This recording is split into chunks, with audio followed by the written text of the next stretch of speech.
Tonight's Hotline Live, brought to you by NordVPN.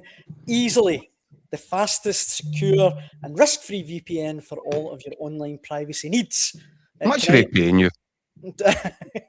Tonight, I'm joined by the one and only Keith Jackson. Keith, how's it going? Yeah, not bad. Sorry, Dan. I'll just put my phone on silent there, or try. Don't mind this. No, right, okay. Yeah, and I think it's remiss of you to say you do such a big selling job in this NordVPN. Tell them about the thing in the comments where they can go and get a deal on it or something. That's what people need to know, Dan. Come that in a wee second, but obviously we've got Record Sports wonderful Scott McDermott there. Scott, how's it going? I'm good, Daniel. I don't know how many more of these frantic Premiership weekends I can take, right enough. But apart from that, all good. Aye. No, I know the Scott, I said last night it's now got to the stage where it has to come with a health warning. Is that the game? Aye, but didn't we say that a couple of weeks ago? Get ready, because the madness is only just beginning. This has got some distance to go, and it's every weekend it's going to just crank up another notch and another notch. And this weekend, what do you know? Celtic at Ibrox. So, and isn't it funny that when we've reached this point, and I'm really looking forward to tonight's show, because we're going to get resident ref Des Roache on, and we have issues to talk about.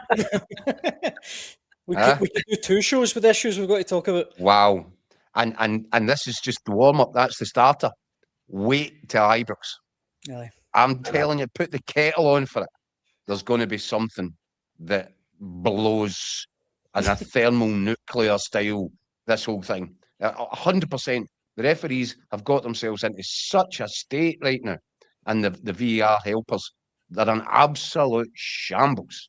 And you just know there's going to be a moment which, you know, will remain radioactive from between now to the end of the season at Ibrox at the weekend. I have no doubt about it. We need to lock Des in a room somewhere just so we can use him every week. We're not be thinking about going on holiday in the next few weeks. He's already locked in that room he comes on from. He's still been held hostage. So, I'll chain to the radiator. Hopefully Des will be on any minute, but it gives us a chance to talk about a couple of news things, because Keith, both sides of the old firm have issued a statement this evening.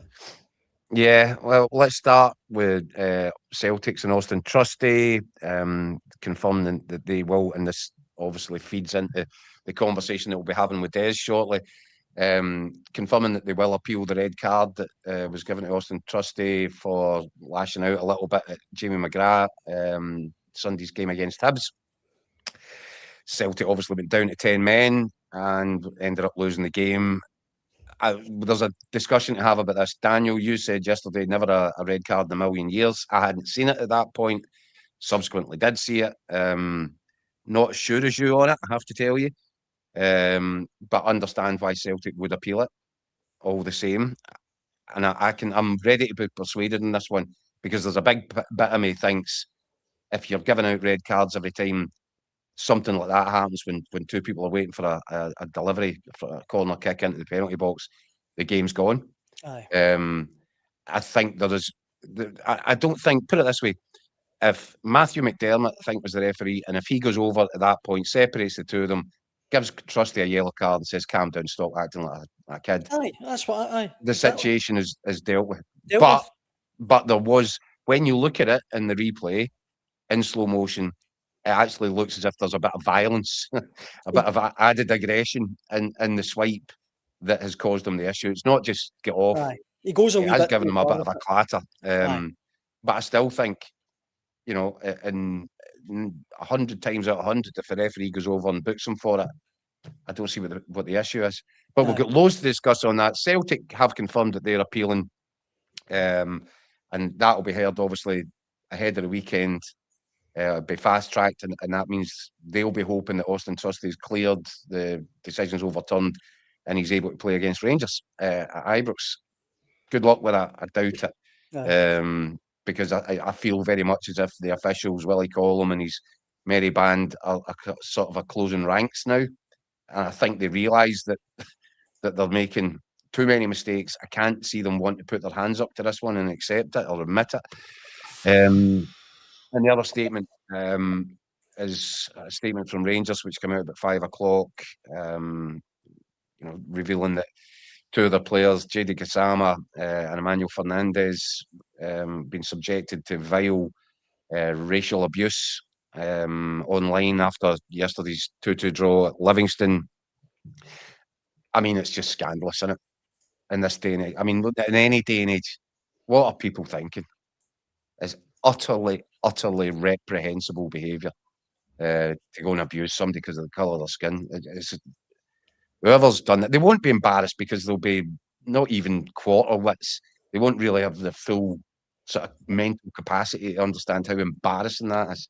No. But there you go, another example of racist abuse in this country. It's depressing. We even need to mention it. But there you go. Aye. Yeah. Absolutely depressing. But there you go. I couldn't agree more. Scott, you were at Rangers Livy yesterday. We will, as I say, Des will hopefully be on any minute. Actually, said he'd be on for about 10 past. I think Des bottles crashed. He knew this was going to be a big one.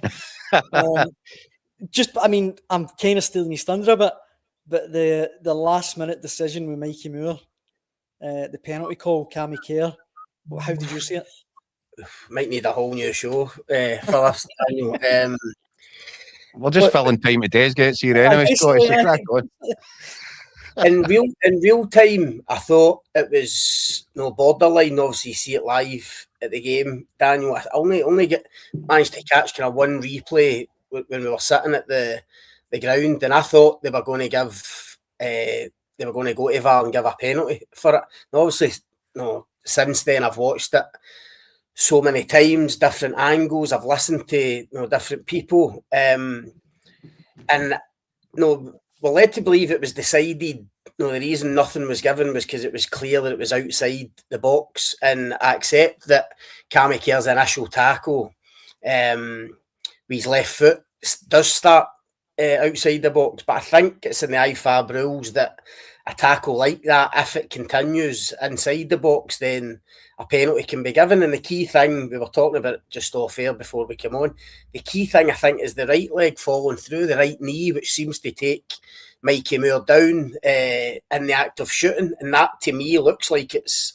at least on the line, if not inside the box. So I think Rangers are unlucky not to get a penalty, I must admit. Mikey Moore, as I say, he's about to shoot, he's about to hit it in the volley.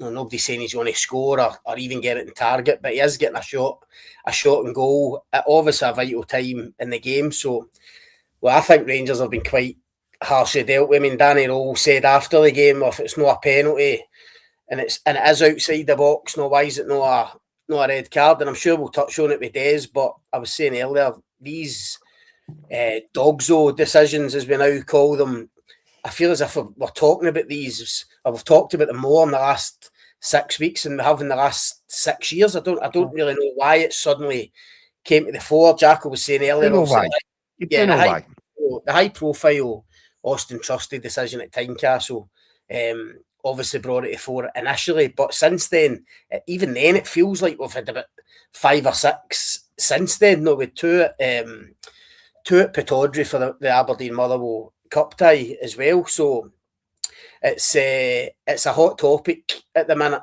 and the referees, I mean, look, you do feel for them in a sense. They're under so much pressure, and that's only going to crank up and intensify in the next few weeks as this title race draws to a close.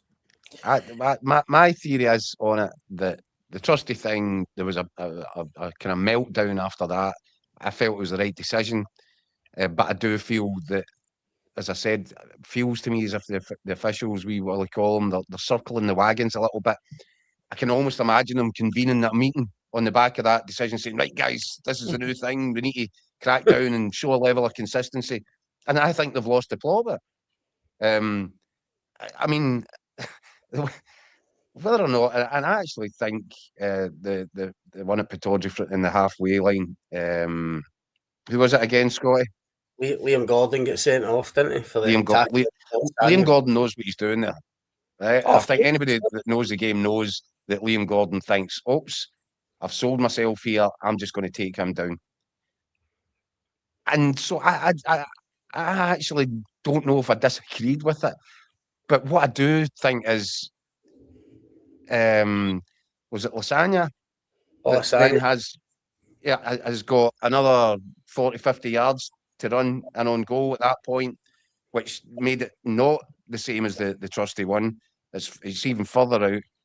But what I'm saying is, if you've decided, if the refereeing community have got together and said that constitutes a red card, then how can the referee not even give a foul when Mikey Moore is actually in the process of shooting? It's not, can he get a shot away? It's, he is getting a shot away.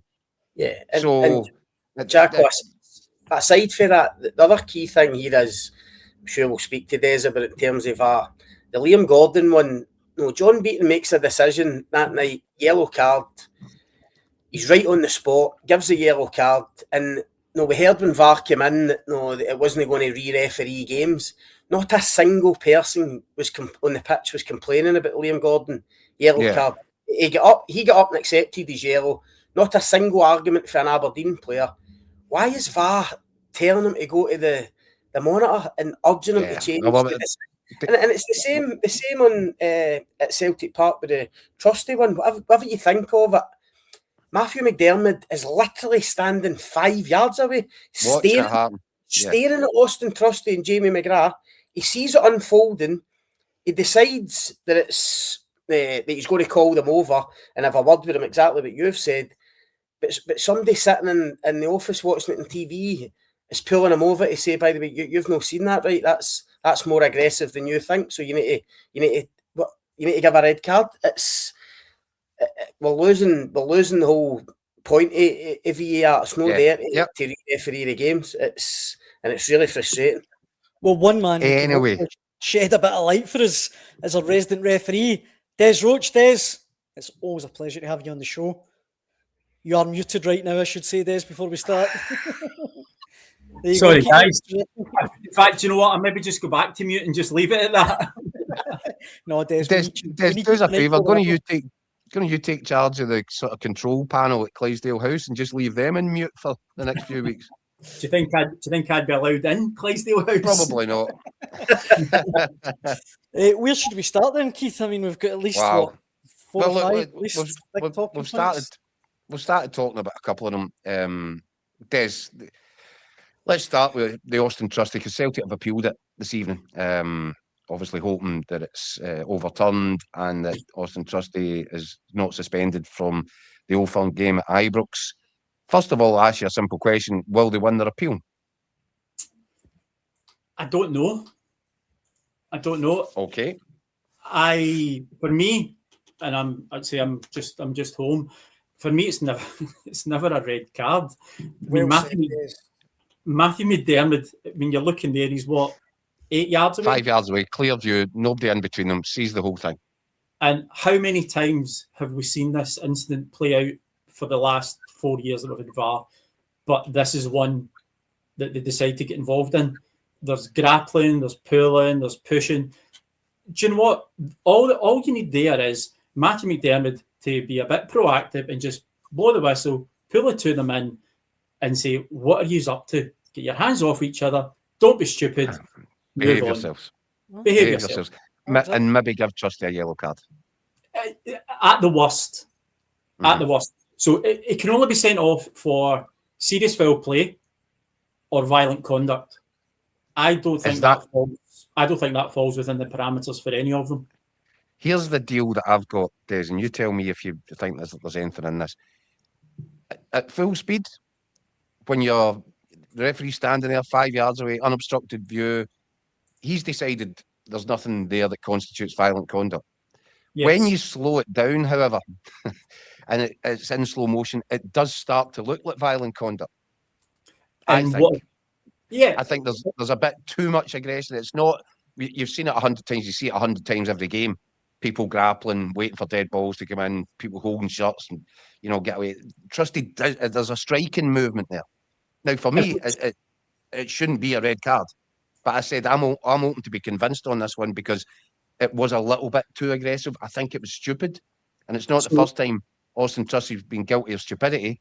He got away with one, the Jack Butland one at Hampden.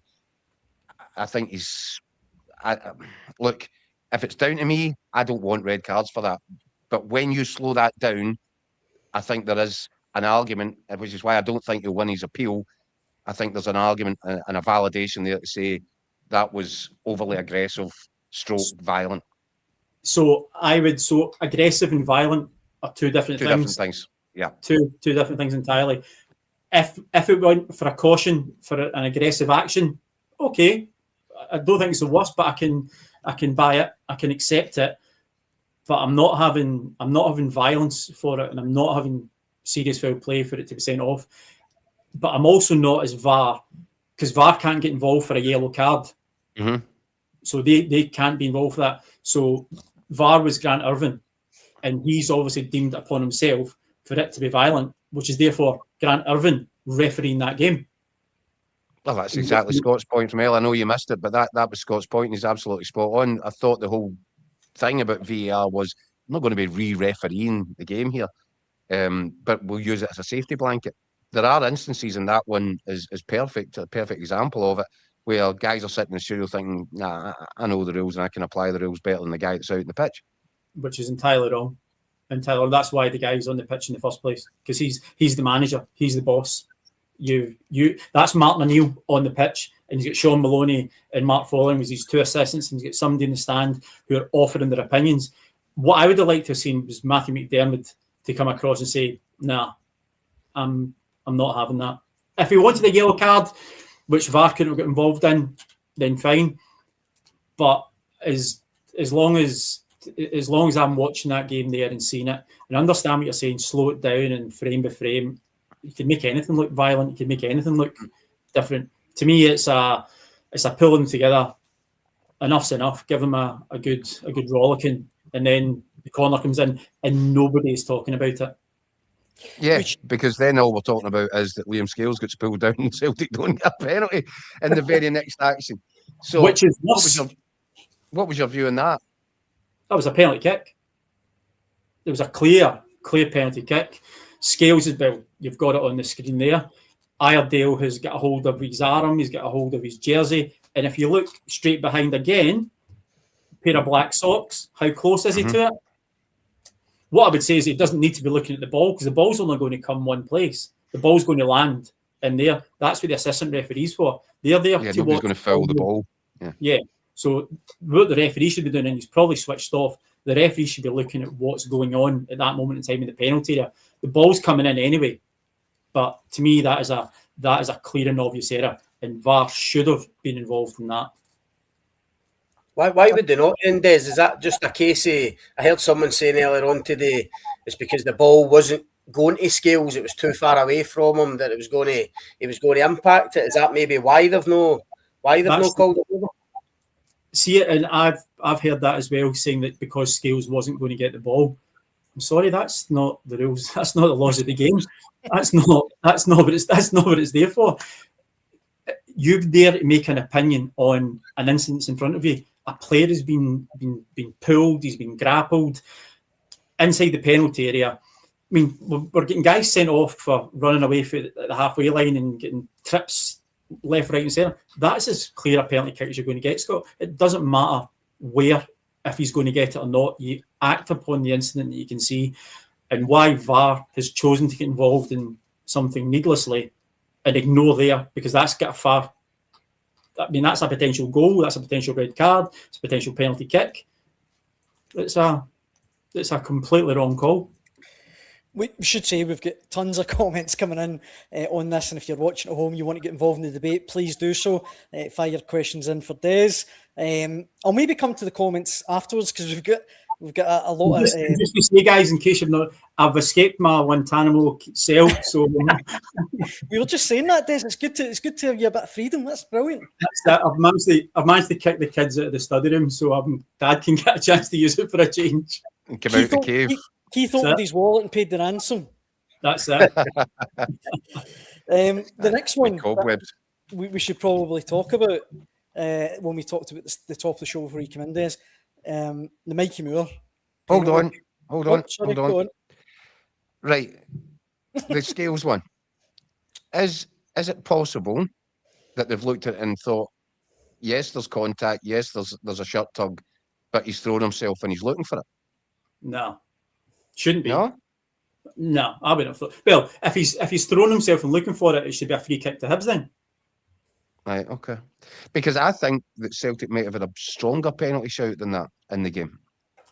And I think it was in the first half when Rocky Bashiri is bear hugging Fanchara inside the penalty box from behind.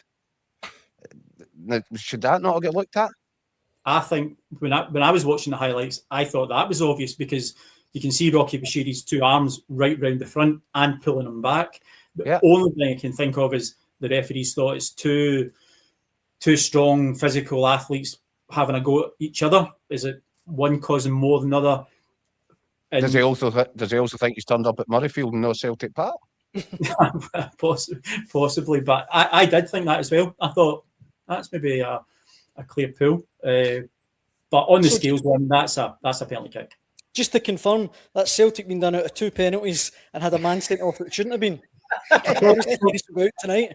According to Keith. I'm inconsequential in this, Des. You're the man in the middle. You're calling the shots. I'm not the man in the middle anymore. That's not anymore. Mikey Moore at Almondvale. Des, how did you see it, the last minute penalty appeal? I'll actually stick my neck out first. I know people are saying it was outside the box. I agree with Scott. I think I can't believe they didn't get a penalty for that. So again, looking at the laws of the game, the initial contact occurs now. I've had, again, numerous conversations today. They've got to give the free kick because the initial contact occurs out with. There is a case, is the right leg then coming round and potentially 2 fouls for the price of 1, Des. Yeah. But for me, the absolute minimum is a red card and a free kick because Mikey Moore is in the... I used a phrase earlier to a colleague, is he's pulling the trigger. It doesn't matter if defenders are going to be covering him or the next action within the next half a second, millisecond is Mikey Moore is shooting at goal and he's been cynically brought down by Cammy Kerr. There is no contact in the ball. It's just fully contact on the player. And how they can start the game with nothing is unfathomable. Wild, Right, so Des, definitively then, what was the right course of action? The right course of action should have been a free kick at the edge of the penalty area and a red card for Cammy Kerr. Not a penalty. Not a penalty. Going by the laws of the game, because the laws of the game, and I don't understand why you can only give a foul, continuation of a foul, if it's pulling or holding. In my opinion, a foul's a foul. Doesn't matter if you trip somebody up and where it starts. If your body continues, I believe that it should be a penalty kick because the foul continued into the penalty area. But the laws of the game don't allow you to do that. The laws of the game state that it's where the contact initiates. The contact initiated centimetres outside the penalty area. So I don't agree with the laws, but you can only apply the laws as they're given to you. And so you forget then the fact that Cammy Kerr's right leg comes round the side and almost scissors him a little bit. You forget that because that bit doesn't count anymore because the laws of the game say it's the first contact, and the first contact is on Mikey Moore's standing leg, not his shooting leg. That's a free kick, and that's it. What comes about a split second after that is of no relevance to the conversation. Yeah, unfortunately, I disagree with it. I don't agree with it. I think that you should punish the more severe offence, which you do. If someone does a yellow card offence and a red card offence in the same motion, you punish the more serious offence, which is a red card.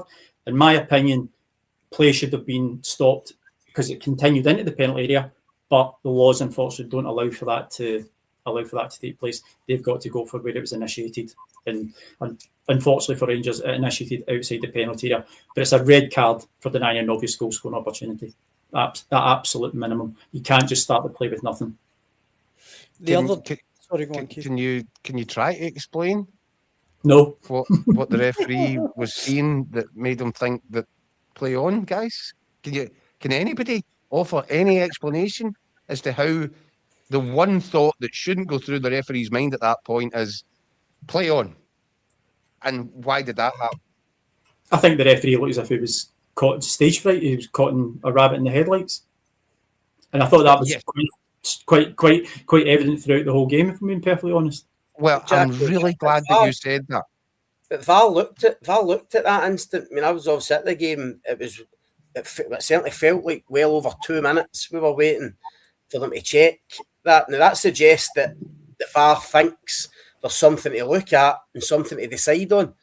When you look at all those pictures and the videos that we've seen in the last 24 hours, it's astonishing that they've looked at that and thought, no, nothing to see here. Play on. I know, Scott. I think.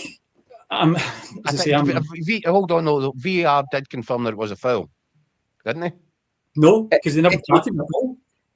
It came across the tannoy at the stadium. Now, whether it's right or wrong, the tannoy in the stadium announcer at the game said that VAR had decided it was outside the box.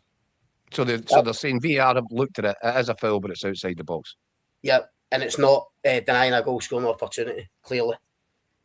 I mean, how is it possible for a room full of officials to all arrive at the wrong decision, as well as a guy that's out in the middle of the pitch? And as you said about, Matthew McDermott and saying he was effectively Mark O'Neill when he's got Mark Fotheringham and Sean Maloney in the VAR. Right, okay, I get all that. Happy with it. Who is Ryan Lee? Where did he come from?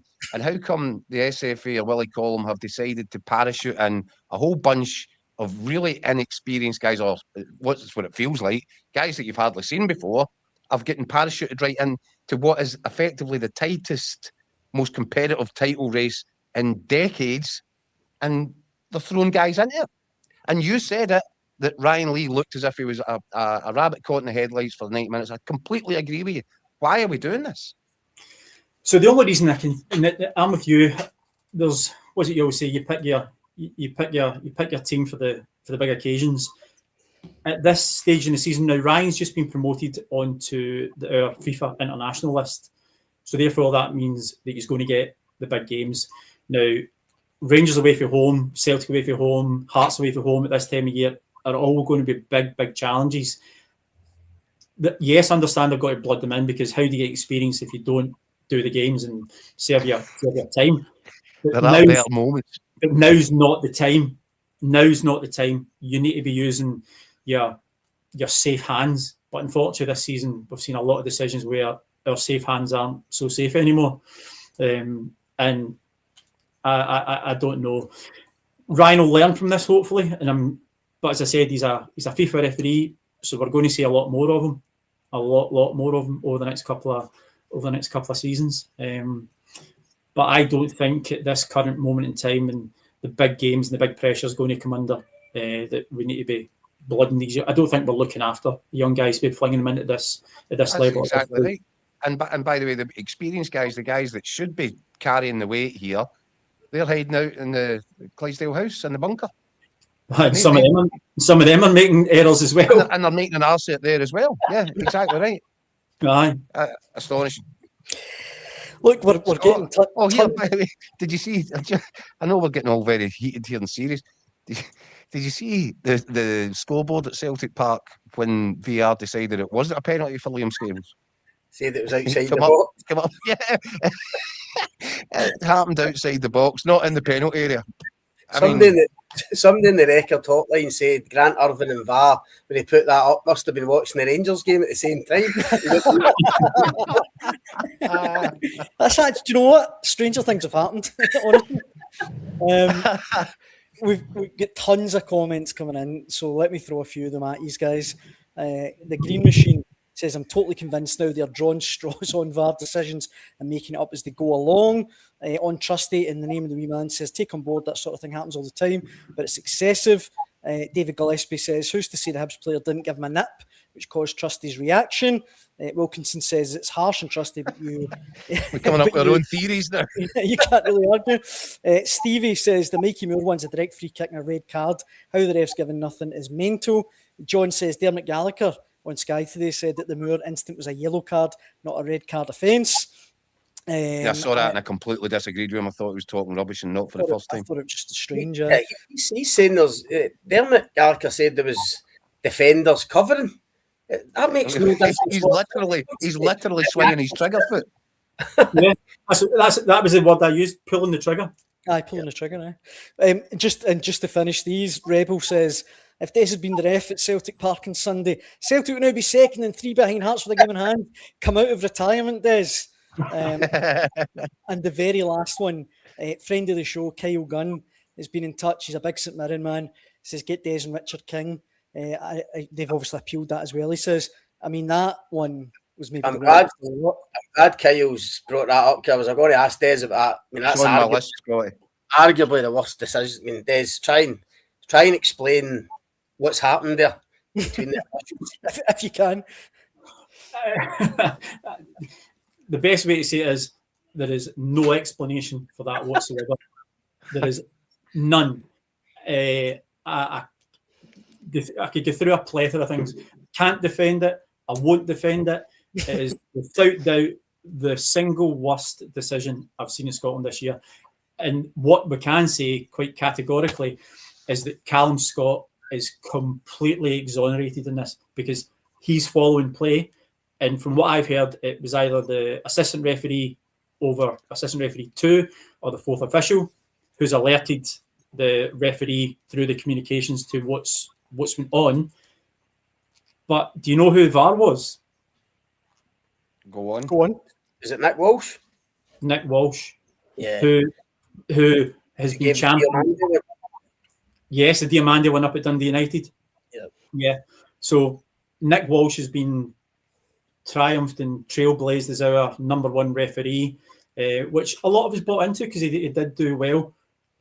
But what has he seen there that makes him think that King has been violent? He's struck Slattery.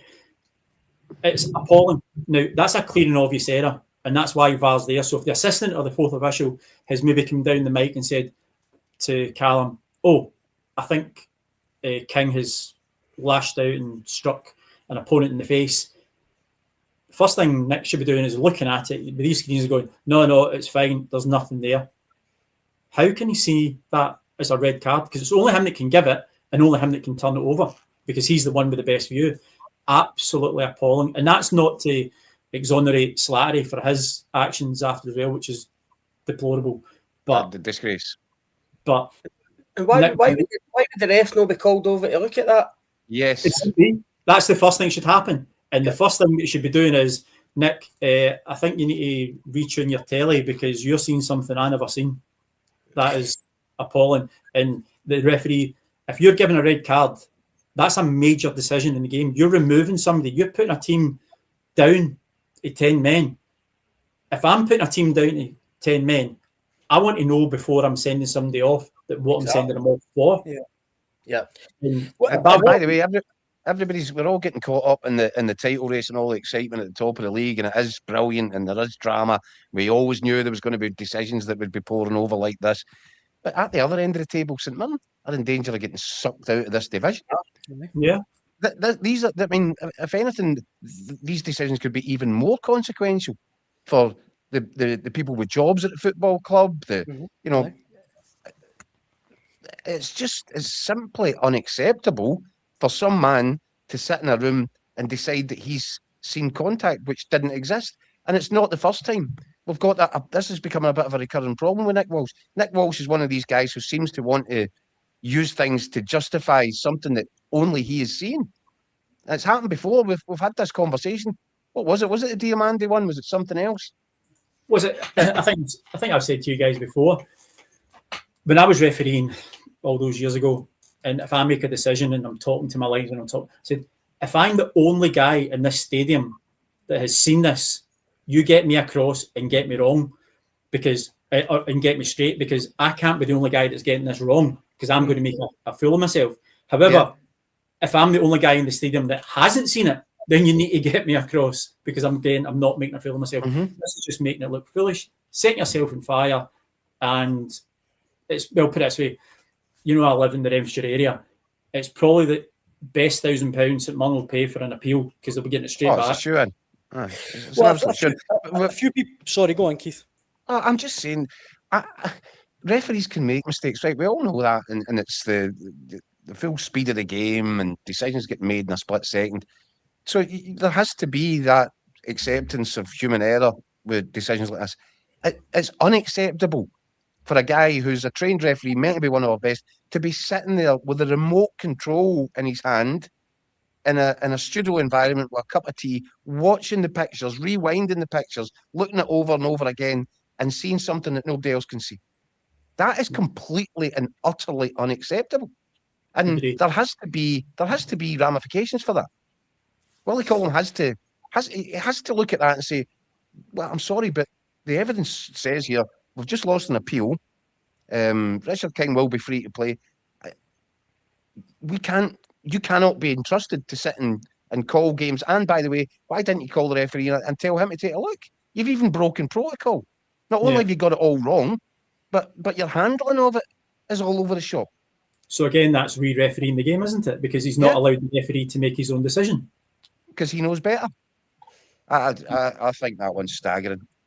Just to finish on the St Mirren one, Gio in the comments says, when are we going to deal with players going down, holding their heads, feigning injuries, making a travesty of the concussion protocols? And a couple of people asking, Des Chick says there should be retro action on the Motherwell player. McKenna says Slattery should serve the ban. A few people asking, is that even possible? Is it possible? No, it's not possible, but I would like to think that there would be that. As I say, we've praised Motherwell for how fantastic they are this year, absolutely incredible. That tarnishes it, and I would like to think that the manager maybe pulled him aside and said, look, that's not how we conduct ourselves. It was poor. I mean, there's no excuse for that. That is really out of order. Great comment from Marzuno. It's like an air traffic controller constantly flying planes into mountains. We use the last too long. Was there anything else, Keith, that we wanted to pick Des's brain about? Do you know? I think there was. It was quite chaotic this weekend, wasn't there? There was other big decisions at other games, but these were sort of the key points as far as I can recall. Aye, absolutely. I mean, Des, I'm sure. I think you're actually working for Record Sport this coming Sunday, aren't you, for the Old Firm game? Yes, I'm doing the next two.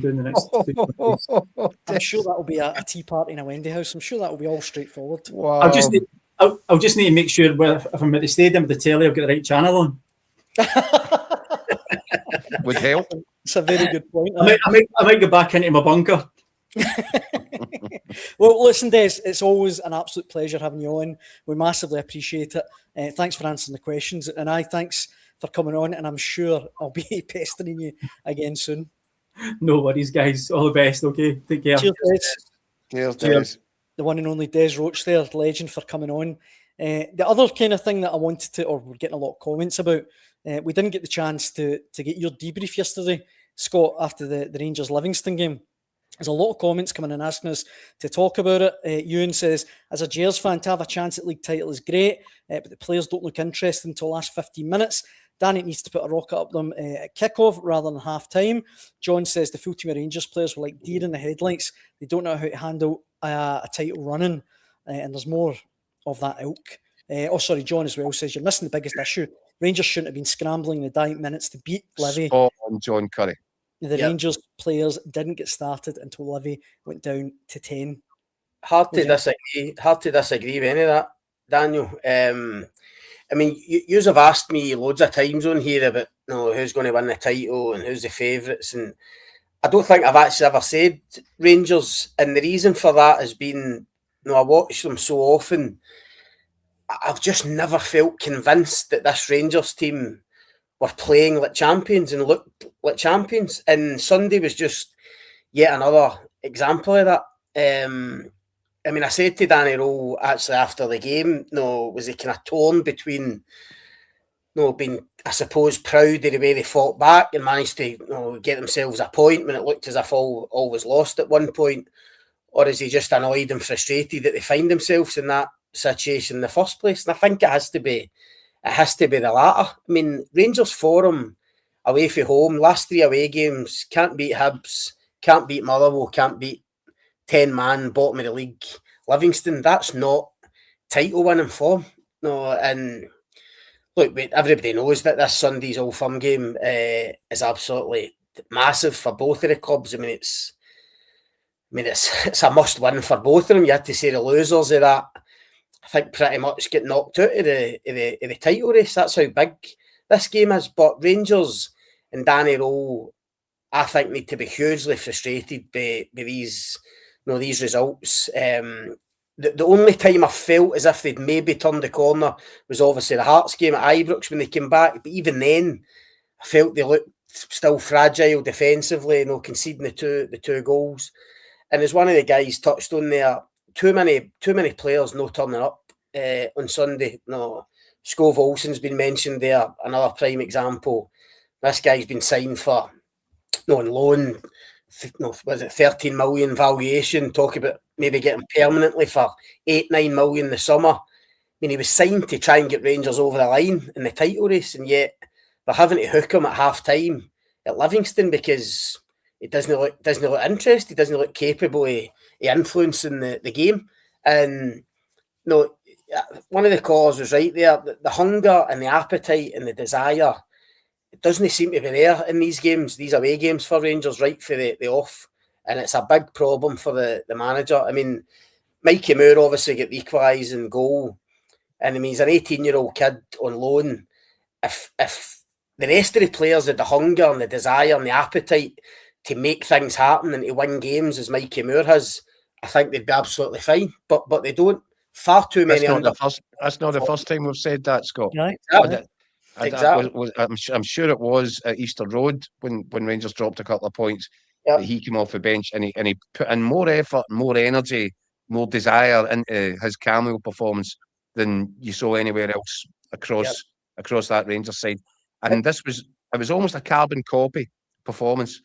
Lethargic, they'll point to, and this is, I was saying yesterday, Scott, the stats will tell you, they were peppering the goal, they had 15 shots in the first half, and all that's true, but your eyes tell you a different story. That was a Rangers team that were going through the motions, and everybody's waiting for somebody else to do it for them. Nobody's taking the bull by the horns, apart from the 18-year-old boy that isn't even a permanent Rangers player. I think that's staggering. When you're this close to a title and you're playing away from home against a team which is already doomed to relegation, and you can't muster up a performance. Yeah, and I think also that's a big concern. And also the fact, what's the point in dominating a game like that? And as you say, maybe peppering the goal with shots or efforts when you look so vulnerable going the other way. I mean, Livingston, Livingston haven't won a game in 21 games? August. I mean, and every time they broke on Rangers, they looked like causing them a problem. Every time they got a set piece, they looked like scoring a goal. I mean, we're talking about some of the new players no doing it. I thought Chukwani was poor as well at the weekend, but it's actually experienced players. I mean, John Souttar on Sunday just signed a new contract at Rangers and is one of the leaders in that dressing room, one of the guys that you're looking at to really try and push people over this finishing line in the title race. I thought he was really poor on Sunday. I mean, you look at the two goals, a needless free kick he gives away for the first one. The second goal, it's a slack 6-yard pass to Tavernier on his right. Rangers lose the ball. Souttar chases the Livingston player, then brings him down a dangerous area, and they lose the second goal for that free kick. Danny Rowe's, he's wanted to try. He has to be relying on these guys, but they're not doing him any favours in these games. And look, they're still in it by getting the point. They're still in it, 10 games to go, 4 points off Hearts. There's obviously big games to play, but I'll say what I said at the start. They just don't look like a team. They don't look like a champions team to me. And look, people say Celtic don't look like champions at this stage, and some people will even say, if Hearts really got it in them to be champions, but Hearts look the most likely, you have to say, because Danny Rowe and even Martin O'Neill keep saying there's going to be twists and turns in this title race. I mean, to me, the only twists and turns are coming for Rangers and Celtic, because Hearts are beating just about everybody else. They're winning these bread and butter games. So this Sunday's going to be absolutely massive. I mean, that it goes without saying, doesn't it? Yeah, I just think with this one, Scott, honestly, we spoke about it. I said going into the January window that I didn't feel Rangers had the quality to win a title. I said that it would need upgrades in key areas in order to change my mind on that. I think they have brought in upgrades in key areas. Yep. But, if Scott Olsen isn't going to produce, if he, and he was so far off the pace of that game at the weekend, manager had little choice. I'm not sure the manager picked the right starting 11. I would have concerns about that. And then the substitutions, I thought, were all over the place. It was basically throwing muck at the wall at one point. I have no idea what the final formation was supposed to look like. And I've also no idea why turning to Thelo Asgard when you're desperate to try and save the day is a good idea. But what I would say is, Scott, what you're saying about Suter is spot on. Also, see the second goal, Lewis Smith, brilliant take for Lewis Smith. It's a brilliant pass from Danzo into him, a brilliant reverse pass. But it actually looked like a brilliant pass until you looked at it and realised it's the obvious pass. That wasn't a genius. It wasn't a, it wasn't through anybody. It was staring him in the face. It was perfectly executed. But why? It was staring him in the face because one, Raskin comes out towards the ball because he's made a mistake he's trying to clear up. But I'm afraid, and I don't like doing this, and who's the guy, Ramage or whatever it is that keeps commenting? James Tavernier. James Tavernier's got to go out. He's got to go out. He's got to identify where the man is. He's marking nothing. He's marking space in the penalty. 5 yards. If he gets himself out 5 yards to his right, he shuts that down. And these are the same defensive mistakes that have been haunting Rangers and which have made them incapable of really putting up a proper title fight for years and years now. Jack, and it's the same guys in the same positions.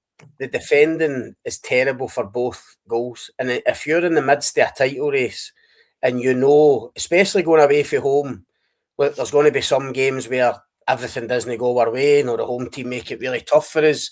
We're going to need to really try and eke out a result. To do that, you have to be solid defensively first and foremost. There cannot be that vulnerability at the back in games like that when you're going for a title.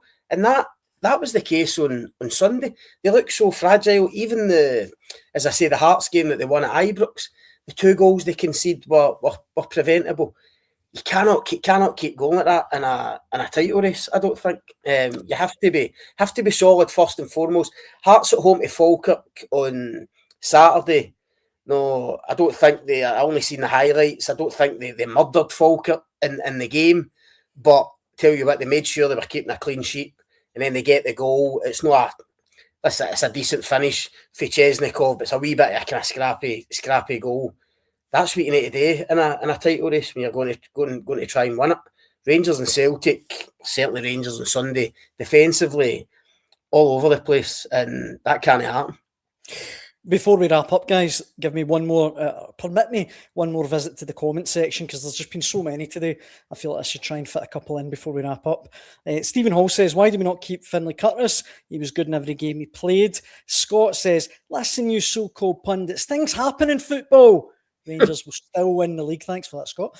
Craigie says, Corin Barron gives 100% every game. Just a pity he's injured. Your loyal Muppet says, if either Old Firm wins the title, it's pure luck.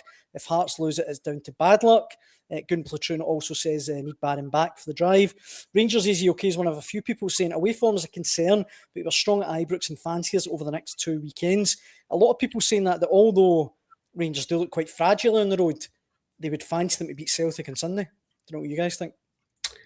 I think Rangers are winning Sunday, Daniel. I think if they can reproduce, certainly the attacking performance, if Nadiri's back kind of fully fit, if they can reproduce the kind of performance they had against Hearts going forward, I think they'll have too much for Celtic, especially if Auston Trusty is suspended.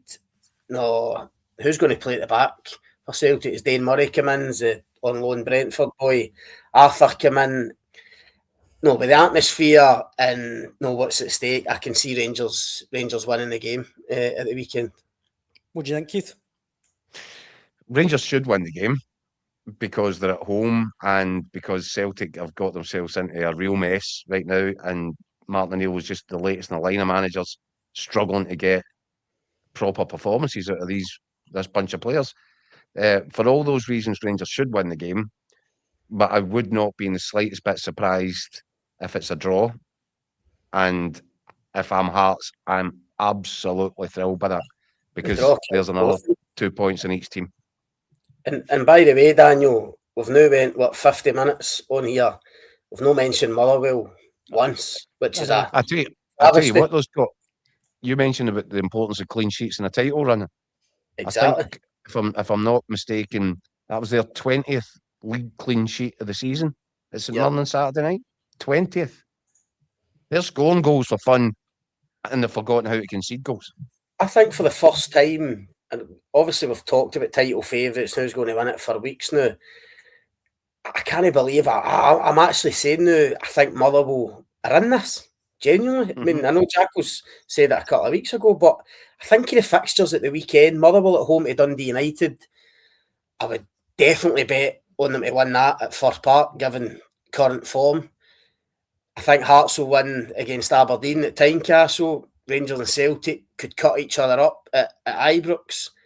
I think Motherwell are bang in this. And they've got Hearts and Celtic away from home in the next few weeks. And obviously those games are going to be pivotal for the whole title race, but for them especially. But the way Motherwell are going, you look at that performance against St Mirren the other night, even against 10 men, it was incredible. And look, we've said that a million times, but what Askell is doing there, it's unprecedented. I mean, it's absolutely phenomenal what he's getting these players to produce, and the fact that they're in this at this stage of the season. And I tell you what, I mean, I spoke to a few Rangers fans at the weekend.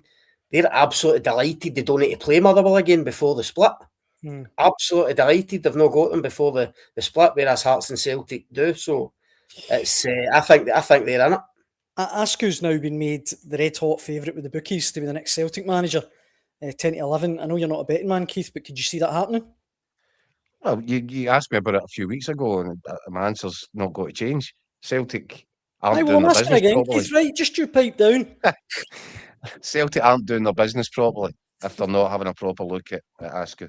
Aye. It's happening right in their doorstep. How can they not?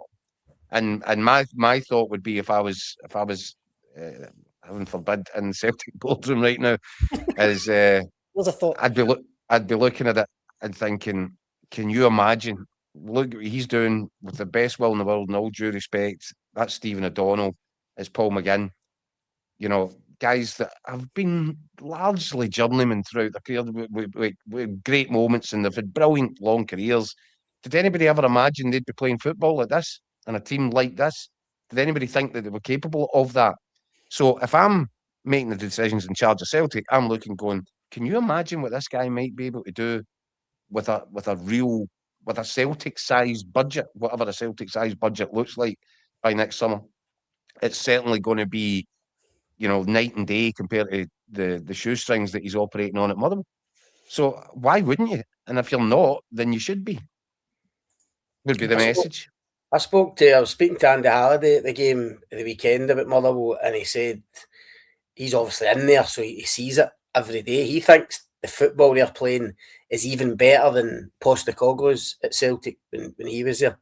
So if Celtic fans, if you're listening to that, you're a big fan of Angie's football, and he's telling you that, then why would you not want him to be the next Celtic manager?